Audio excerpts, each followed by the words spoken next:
대통령이 애완견이 되는 건데 요즘식으로 말하면 아니 언론학계에서 애완견이라는 표현이 없다고 얘기하는 걸 들으면서 내가 진짜 박장대소를 했다.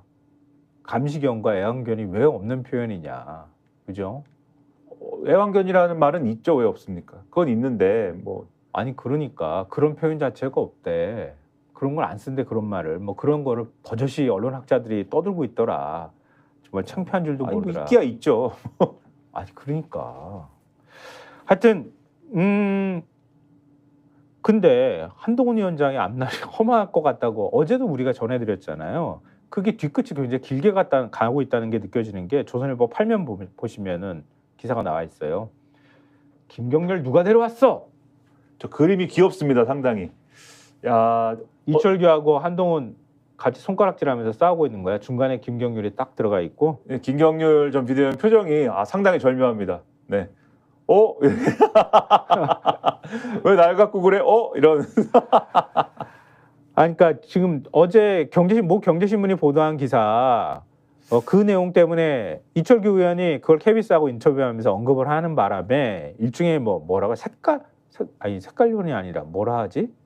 어느 신문은 사상이 불손한 인물이 한동훈 위원장 옆에 있다고 그렇죠. 이렇게 된 거 아니에요. 어떤 신문은 변형된 운동권 청산론이라고 하더라고요. 변형된 운동권 청산론. 아니 지난 총선에서 했으면 됐지 뭘. 그러니까 그거를 한동훈한테 이번에 이철규가 한동훈한테 그렇죠. 하는 거야. 한동훈한테 돌려주고 있다. 당신이 운동권 같은데 이렇게 사상이 의심스러운데 주변에 있는 인물을 보니까 뭔가 이상해. 더군다나 마리 앙뚜아네트 얘기했던 김경률을 옆에다 두고 말이야. 뭐 이렇다는 거 아니에요? 그렇죠.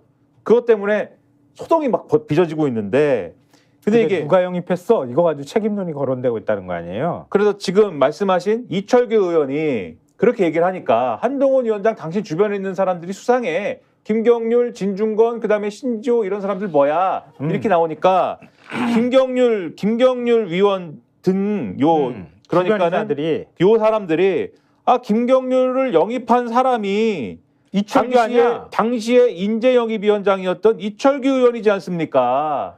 이렇게 반론을 했다. 그랬더니 이철규 의원이 그때 조정훈 의원이 김경률 씨를 한번 만났는데 영입 제안에 대한 거절 의사를 듣고 보고하지 않아. 나는 접촉한 사실을 몰랐었어.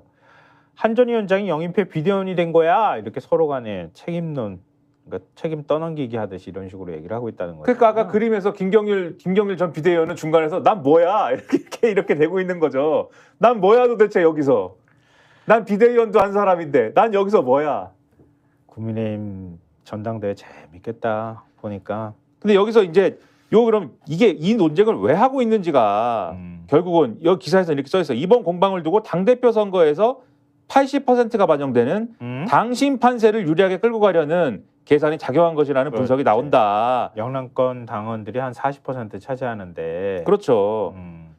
그런 분석이 지금 나오고 있고 아까 말씀드린 것처럼 그들은 한동훈 이 대표가 돼가지고 한동훈이 대표가 돼서 윤석열 대통령하고 갈등 빚고 받는 걸 원하지 않으니까 불안감을 갖고 있는데 친윤 쪽에서는 그 부분을 지금 공략하는 거거든요. 근데 일반 국민들이 볼 때는 한심하지 않습니까? 이게 뭡니까 지금?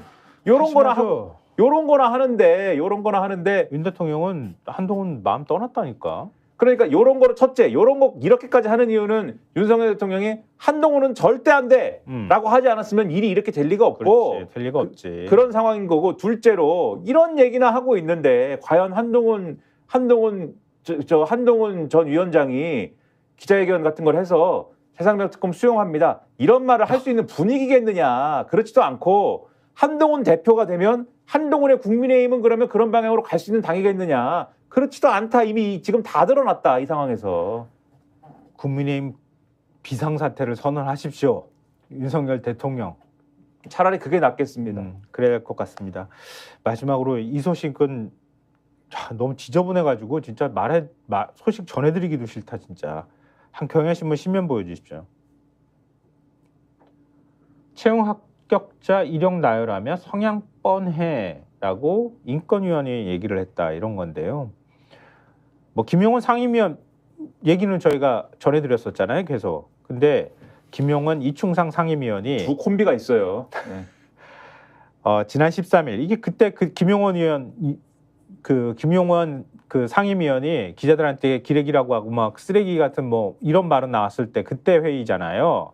그때 전문 임기제 나급 3명, 그러니까 5급 상당인데요.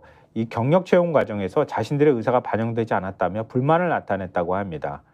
특히 이충상 상임위원은 합격자의 이름을 나열하며 못마땅해 했다고 하는데요. 한 명은 경력이 아예 민주당 의원실 비서관, 세월호 특조위 조사관, 진실 화해를 위한 과거사 정리위 팀장이다. 성향이 어떤지 명백하다 이렇게 얘기를 했다고 합니다. 또 다른 합격자의 연구 실적을 읽기도 했는데 소수자 기본권, 혐오 표현 민주주의, 헌법상 성평등의 현재적 이해와 이행 방향 남규선 상임위원이 그러니까 두 사람 말고요. 여기서 말할 내용이 아닌 것 같다. 막 쭉 얘기하는 사이에 그걸 제지를 하니까 이름은 말하지 않는다 이러면서 되받기도 했다고 합니다. 그러니까 특별법에 의해 설립된 재난조사기구와 과거사 조사기구 근무 경력을 두고 성향이 어떤지 명백하다. 부정적 평가를 내놓은 이충상 상임위원의 발언은 세월호 참사나 과거사 진실규명에 대한 편견을 드러낸 것이란 지적이 나온다. 이렇게 얘기를 합니다. 근데 이 요구는 그냥 이걸 지적하는 데에서 얘기를 하는 거 이것도 부적절하지만 이충상하고 김용원 상임위원의 요구는 그들을 보좌하는 업무를 할 사람을 뽑고 배치하는 과정에 자신들이 의사를 반영해 달라는 거였다고 합니다. 김 상임위원은 상임위원실에 배치할 보좌 인력을 새로 뽑으려면 각 상임위원들을 참여시켜서 뽑아야지 상임위원이 사무처가 뽑아서 배치해 주는 걸 수용해야 하느냐 이렇게 얘기를 했다고 합니다.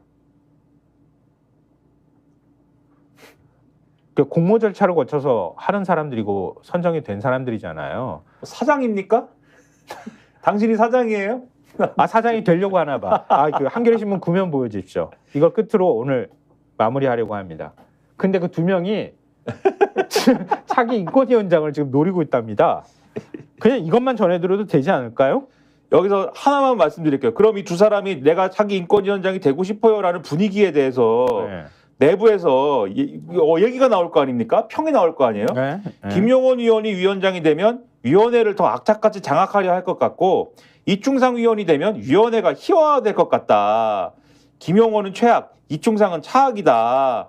이렇게 인권위를 중심으로 이런 얘기가 나오고 있다. 그러니까 둘 중에 하나다. 그러니까 이 두 사람을 얘기를 하면 한 사람은 위원회를 더 악착같이 장악하는 사람이고 한 사람은 위원회를 희화화시키는 사람이다. 이걸 어쩌지? 이런 분위기다.